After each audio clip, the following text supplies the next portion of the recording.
Today we have an absolutely frightening Sasquatch encounter that happened to Tim and three of his cousins up in northeastern Ontario in 2005. But before we get into their encounter, welcome back to Dark Wilderness. If you've had an encounter that you would like to share, please email me at the link below. And if you like today's story, please gently slap that like button.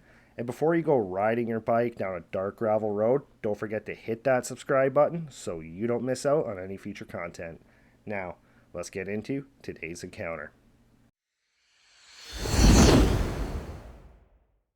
In 2005, Tim was just your typical 16-year-old kid. He enjoyed playing video games, hanging out with friends, riding his bike. He grew up in Guelph, Ontario, which is located just outside of Toronto. But his absolute favorite thing to do was to spend time up at the family cabin in Algonquin Provincial Park. Algonquin Provincial Park is located up in northeastern Ontario. It's absolutely rugged. It's incredibly hilly, full of lakes and rivers, dense bush. It's very similar to the Appalachians down in the US. Now, Tim's parents owned a cabin that was not a lakefront property. It was actually located just off the lake a little ways. But he also had a couple of aunts and uncles that had cabins out there as well. Now, his family, including his aunts and uncles and all of his cousins, they spent pretty much every weekend up at their cabins from spring all the way until fall. They would go up in the winter to do snowmobiling, snowshoeing, and cross-country skiing, but they would not typically go out to the cabin in the winter as much as they would through the nicer months. So that year at Thanksgiving, they were going to keep up with their family tradition, which was to head out to the cabin for the weekend. Now, Thanksgiving up here in Canada is typically usually around the middle or towards the end of October. It kind of changes a little bit every year. So by that time of year, the weather's already cooler. It gets dark a lot earlier. But they did what they typically did every time they would go out to the cabin. The Friday night, once his parents got off work, Tim, his mom and dad, along with his younger sister, they loaded up in the family van and they made the multiple hour drive out to the cabin. By the time they got there, it was already full on dark, but Tim did what he did every time they got out there regardless. He got out of the van, went over to the shed, grabbed his bike, and then he went riding around the development trying to see if his cousins had come out yet. He ended up linking up with a bunch of his cousins, and they spent the rest of the night just kind of riding around, talking, just kind of enjoying each other's company. Saturday morning, him and his cousins got up early. They went down to the docks, got in their canoes, and they spent the entire morning all the way until lunch fishing on the lake. Once lunchtime rolled around, they headed back to the docks, and they headed back up to Tim's cabin. So when they got up to the cabin, Tim headed inside for lunch. His cousins hopped on their bikes. They went back to their own cabins. And Tim, for the rest of the afternoon, basically just hung around his own cabin, played some video games until that evening. After dinner, his parents were going to be going over to one of his aunt and uncle's cabins, which was very typical of a weekend at the lake. Typically at the lake in the evenings, Tim's parents, along with his aunt and uncles, they would all go to one of the cabins. They would do some drinking, they'd play some cards, play some dice, play darts, and Tim and his cousins would get together and they would either go to one of the other cabins, play video games, or have a bonfire, or they would do what they loved to do at the cabin the most at night, which was jump on their bikes and basically just ride around the area in the dark. So that evening, when his parents headed over to his uncle's cabin, Tim linked up with his cousins and they kind of started talking about what they wanted to do. Tim's one cousin suggested that they have a fire and make some s'mores, but Tim and his other cousins, they were just not really feeling it that night. They really just kind of wanted to be out on their bikes. So Tim suggested that they ride to this small lake that was down this gravel road where they would go fishing during the day. Now, this lake was located several miles down this long gravel road, and the lake itself was not very big. It was loaded with lily pads, but they would go there quite often to go fishing during the day, but they had never been there at night, especially on their bikes. So the four of them, they got on their bikes and they started making their way out of the development up to this big, long gravel road. Once they got onto the gravel road, they turned and they started riding off down this dark road into the pitch blackness. They rode for quite a while down this road. It was about a 3-mile ride to this lake. And when they got to the lake, they had to turn off the gravel road and then go down this really rough, short gravel road. It wasn't even really a gravel road. It was kind of more like a dirt track. So they rode down this dirt track and they got to this small clearing that was right on the edge of this little lake. Once they were there, they kind of got off their bikes, walked up to the edge of the water, and they were kind of shining their flashlights down into the water, trying to see if they could see any fish swimming or any minnows or even crayfish. They stood there for a few minutes just kind of looking around at the water, and then all of a sudden, across this part of the lake, which was only about 30 yards wide, they heard this loud crack coming from in the woods. The four of them instantly turned their flashlights towards where that sound came from, but they couldn't see anything at this point. After a few seconds, they kind of just went back to what they were doing. However, Tim's youngest cousin that was with them, who was about 12 years old, actually spoke up and said that he felt like something was just not right and that they needed to just get out of there and head back to the cabin. However, Tim and his other cousins ended up telling him, you know what, it's fine. Whatever made that noise is probably gone. It's most likely just an animal. We're good. However, about 30 seconds later, there was another loud crack coming from that same area. So, again, just like the time before, all four of them got their flashlights up, started looking across the water. But again, they could not see anything just because the bush was so thick. At this point, all four of them started to think that that cracking was coming from a bull moose rubbing his horns up against a tree, and they started throwing rocks across that 30-yard gap into the woods on the other side.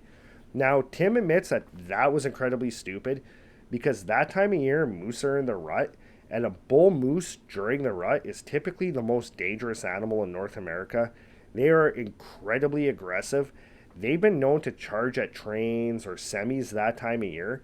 And because of their sheer size, which can be anywhere from about 1,500 up towards 2,000 pounds, and their aggression, you do not want to anger a bull moose during the rut. However, after throwing those rocks, those noises stopped. And again, his younger cousin said, guys, let's just get out of here. But again, Tim and his other cousins kind of tried to reassure the younger cousin that everything was fine. And they started to get back up towards the water again to continue off looking for fish and crayfish.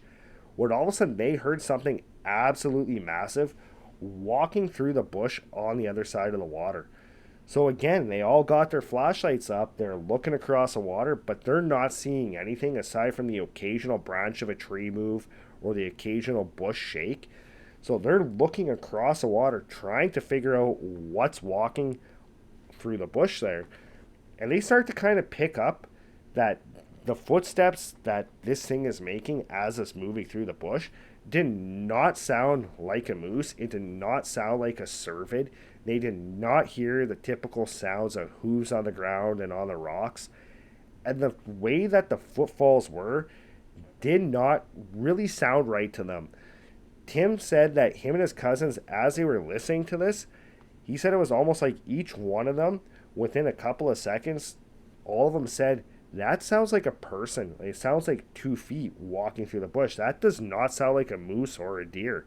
So the four of them kind of kept their flashlights shone in the direction of this thing moving through the bush, and they listened to it make its way about another 50 yards to where the lake kind of goes into a bay and starts to come back towards them.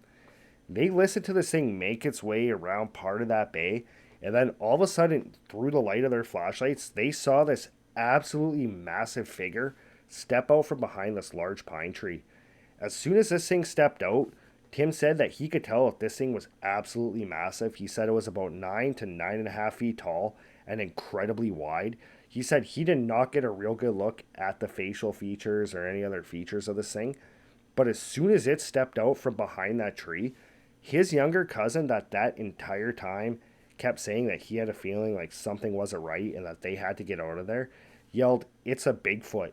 As soon as his cousin yelled that, all four of them freaked out. They turned, ran back for their bikes, jumped on their bikes, and they started pedaling down that dirt track back up to the gravel road. As they were going down the dirt track, they could hear this Sasquatch running through the bush towards that gravel road as well. Once they hit the gravel road, they turned and they started pedaling like they had never pedaled before back towards their cabin.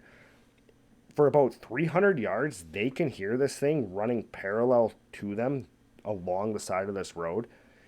After about 300 yards, this thing started to kind of overtake them, started to pull up ahead of them through the bush.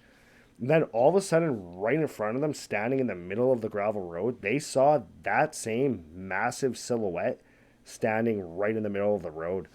All four of them instantly hit their brakes and stopped, and they were just staring towards this thing. They were all freaking out at this point. They did not know what to do. They really had no choice but to continue going in that direction. If they went the other way, there was pretty much nothing that way for another 15 to 20 miles.